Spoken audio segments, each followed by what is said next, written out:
Imagine existing in a world where injustice seems to rule. Evil expands without restraint and prayers go unanswered. This was the backdrop for Habakkuk, a prophet known for his unique bravery. Not only did he observe the chaos around him, but he also dared to do something many of us fear: question God. Unlike other prophets who simply delivered divine messages, Habakkuk began his journey by asking profound and unsettling questions. Why, God? How long? These were the cries from his soul as he watched corruption tear his people apart and evil flourish. He sought to understand God's plan amidst such suffering and silence. What makes this tale so compelling is that through his search, Habakkuk discovered something powerful. Faith isn't about having all the answers, but about trusting in the God who does. His story, filled with doubt, anguish, and ultimately unbreakable trust, isn't just an ancient narrative. It's an invitation to all of us who have ever asked where God is during tough times. Get ready to delve into the story of Habakkuk, the prophet who turned his doubts into a faith that continues to inspire generations. Habakkuk was not like other prophets. While most relayed messages from God to the people, Habakkuk started by asking questions rather than bringing answers. He lived in Judah during a time marked by chaos and injustice. The powerful exploited the weak, corruption was rampant, and it seemed God was silent amid the suffering of the righteous. Evil grew unchecked, and those who tried to do right were overwhelmed by circumstances and wickedness. In this challenging environment, Habakkuk did something courageous. He questioned God directly, but not with empty complaints. Instead, he turned his doubts into sincere prayers. "How long, Lord?" was the plea from his heart. He prayed constantly, seeking to understand why evil seemed to prevail while good was overlooked. Habakkuk lived during a time rife with violence, betrayal, and a populace increasingly distant from God's teachings. He couldn't grasp why God allowed such events to unfold. His pain was so intense that he questioned God directly. Why does the Lord do nothing? How long will I cry out about violence and the Lord not save? Habakkuk 1 and 2. He sought answers and understanding of God's plan amidst so much suffering and silence. Now put yourself in Habakkuk's shoes. Consider the courage it took to speak to God this way, sharing all his doubts, pains, and frustrations. Habakkuk wasn't challenging God, he simply sought understanding. He knew God was powerful and just, yet his faith was being tested. He needed answers to make sense of what appeared to be a purposeless world. What sets Habakkuk apart is his refusal to accept everything without question. He longed to deeply understand God's heart and plans. Instead of abandoning his faith, he drew closer to God, bringing his pain and doubts to the one who could truly respond. This marked the beginning of a journey that changed not only Habakkuk's life, but also reshaped how many of us view the relationship between faith and doubt. After Habakkuk's sincere and anguished plea, God answered.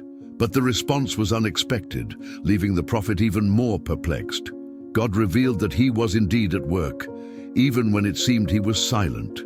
He assured that his justice was forthcoming, and that he was preparing something significant. He stated, "I am bringing the Chaldeans, a fierce and impious nation that invades lands and takes homes that are not theirs." Habakkuk 1 and 6. These words were a shock to Habakkuk. The Chaldeans, or Babylonians, were notorious for their strength and brutality. They were a formidable people, feared by all. Their army swept through like a violent storm, destroying everything in its path. The Babylonians conquered territories with violence and arrogance, showing no respect for other nations or their deities. For Habakkuk, it was unimaginable that God could use such a cruel people to bring judgment upon Judah. Imagine Habakkuk's confusion. He had asked for God's justice to correct Judah's wrongs, but never expected it to come through a nation more wicked than Judah.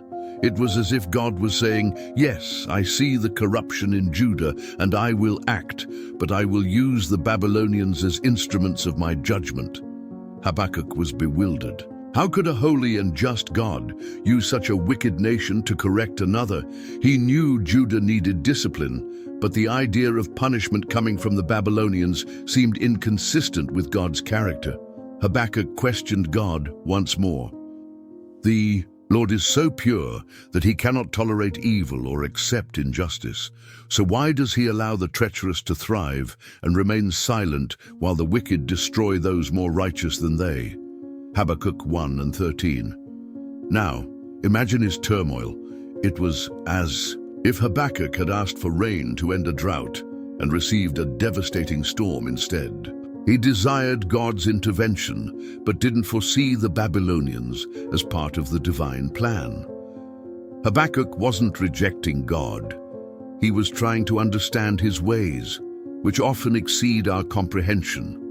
This situation teaches us something vital. God's answers are not always what we expect or desire. Habakkuk discovered that God's plans are larger and more intricate than we can fathom. Even when difficult to accept, we can trust that God has a perfect purpose in all he does. Though confused, the prophet did not give up. He kept seeking to understand God's plans. Habakkuk knew God is just and that ultimately everything would work out for good. This was a pivotal moment in his journey as he began to realize that faith is not about receiving easy answers, but trusting in who God is, even when things don't make sense. Habakkuk, still puzzled by God's response, decided to continue seeking understanding. Symbolically, he ascended to a watchtower, a place of waiting and reflection, to prepare himself to hear what God had to say. He was determined to comprehend God's plan, even if it seemed hard to accept. Once again, Habakkuk cried out to God, acknowledging that God is eternal, holy, and sovereign, but still struggled to see how these truths aligned with the events around him. He longed for clearer answers, and God, in his goodness, responded with an even deeper and more powerful message. God began by reaffirming that he is in control of everything. Even though the Babylonians seemed powerful and feared, they were not beyond his authority. God explained that he would use the Babylonians to discipline Judah, but assured that their wickedness and arrogance would also be judged. God's justice never falters, even if it appears delayed from a human perspective. In this context, God spoke a truth that became central to the Bible: the righteous will live by faith. Habakkuk 2 and 4. This phrase, simple yet profound, was God's way of showing Habakkuk that in times of chaos and uncertainty, it's not power, money, or strength that sustains the righteous. What truly provides strength, even in the worst situations, is faith, deep trust in God and his plans. Imagine how this message impacted Habakkuk. He lived in a world where everything seemed to be unraveling. Injustice reigned in Judah, and the Babylonians were approaching, bringing destruction. Yet God asked Habakkuk to look beyond his immediate circumstances. He said, "Trust in me. I know what I'm doing. My justice will come at the right time, and the righteous, those who trust in me, will have life, even amid chaos." God also spoke of the future judgment of the Babylonians, condemning their greed, violence, idolatry, and arrogance. He made it clear that he does not overlook evil. God sees everything and acts at the appropriate time. For Habakkuk, this was a reminder that God is sovereign not only over Judah, but over all nations. This was a transformative moment for Habakkuk. He realized that faith is not about receiving clear answers, but trusting in who God is, even without understanding all the details of his plans. Habakkuk learned that God is neither distant nor indifferent. On the contrary, he is always active, even in the most challenging and confusing times. The phrase, "the righteous will live by faith," became a central truth, not just for Habakkuk, but for the entire Bible. The Apostle Paul references it in Romans 1:17, Galatians 3:11, and Hebrews 10:38, indicating that this idea is foundational to the Christian life. Faith is what draws us closer to God, strengthens us, and gives us hope, even in the darkest moments. With this revelation, Habakkuk began to see things differently. He comes to understand that even when everything appears hopeless, his faith in God is enough to support him. The prophet learns to transition from confusion to worship, and this lesson on faith becomes the basis for the song of praise he will offer at the end. Here, we grasp an essential truth. The righteous live not by relying on circumstances or human reasoning, but by completely trusting in the God who never fails. Habakkuk's 3rd chapter is a prayer, but it goes beyond a plea for help. It's a song brimming with reverence, trust, and total surrender to God. In this moment, the prophet illustrates what it means to possess steadfast faith, even in the direst situations. Habakkuk begins by recalling God's mighty deeds in the past. He acknowledges that the same God who parted the Red Sea, caused the earth to tremble at Mount Sinai, and defeated enemies to protect his people, remains in control. The prophet uses vivid imagery to describe God. Lightning emanates from his hands, mountains quake before him, and the earth reflects his glory. It is a majestic scene that reminds us of God's power over all creation. Lord, I have heard of your fame. I stand in awe of your deeds. Repeat them in our day. In your wrath, remember mercy. Habakkuk 3:2. With these words, Habakkuk implores God to once again display his power and mercy, even during times of judgment. He understands that God is both just and compassionate, and ultimately, his goodness will prevail. What makes this chapter so poignant is Habakkuk's transformation.